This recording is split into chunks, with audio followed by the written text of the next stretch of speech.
So sadly, this is not a film about Dwayne Johnson embarking on a one-man voyage across the world.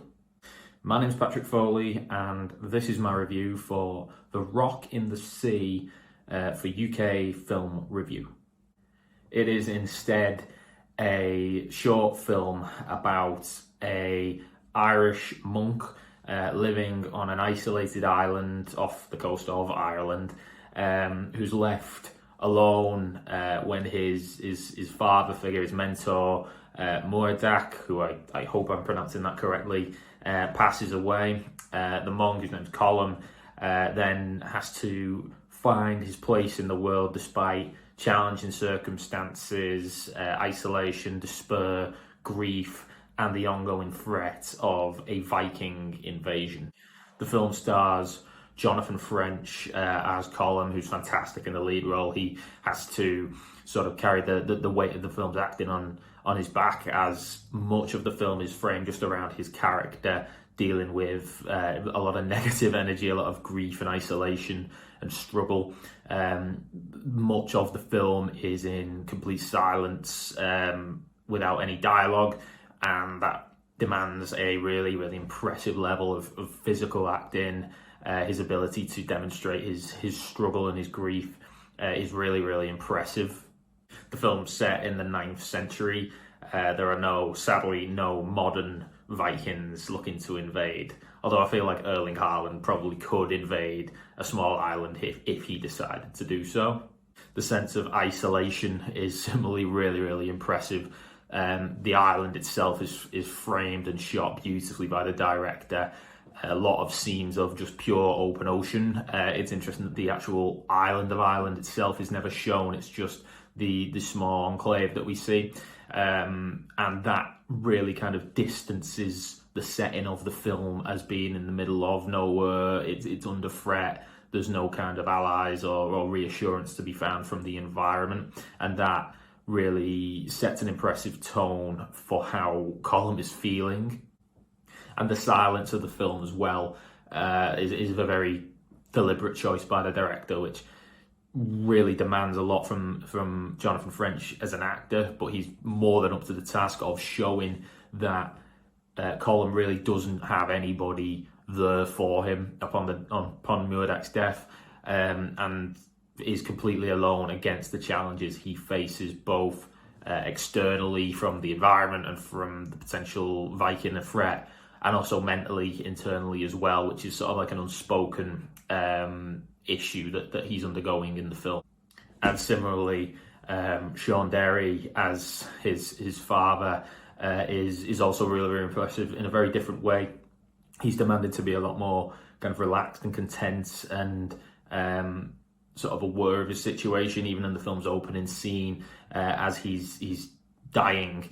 He's sort of found his place in life, which is very converse to Colm's circumstance. Colm is grieving and is in denial about what's happening, and it is that difference between the two men that really sort of is the journey for Colm. It's that opening scene that really sort of sets the tone of the film, and the way that the father is presented as this elder figure, this figure of reassurance, sort of is given as an example of the difficulties that Colm is facing to reach that, especially with his loneliness on the island and the sort of ongoing threat of the Viking raider invasion, which is shown periodically throughout the film as this constant threat. It's interesting that the film was released around the same time as the Banshees of Inisherin.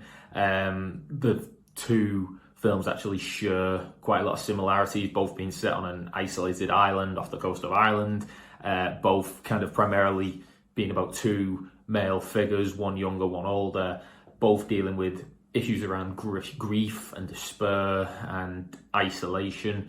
Obviously key differences as well, but the fact that they both share those sorts of tones is just really interesting. The thematics and the framing that I've already discussed are obviously part of that, as well as some of the beautiful shots of the land and the portrayal of, you know, the island and the ocean, the long shots of characters sort of staring out to sea.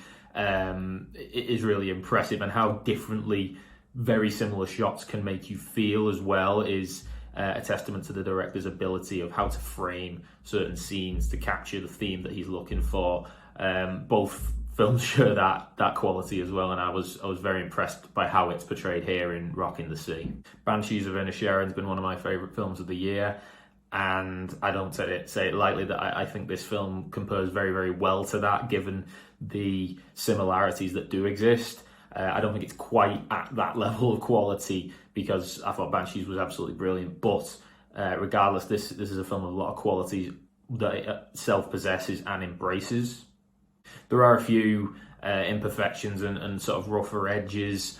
There are certain scenes between the two actors that feel a little bit sort of stagey and a little bit scripted, almost a little too theatrical, in my opinion, that to work well on screen.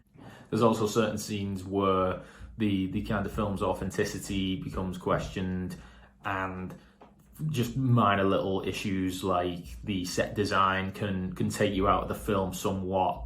But these are relatively minor issues that certainly didn't impact on my enjoyment of the film.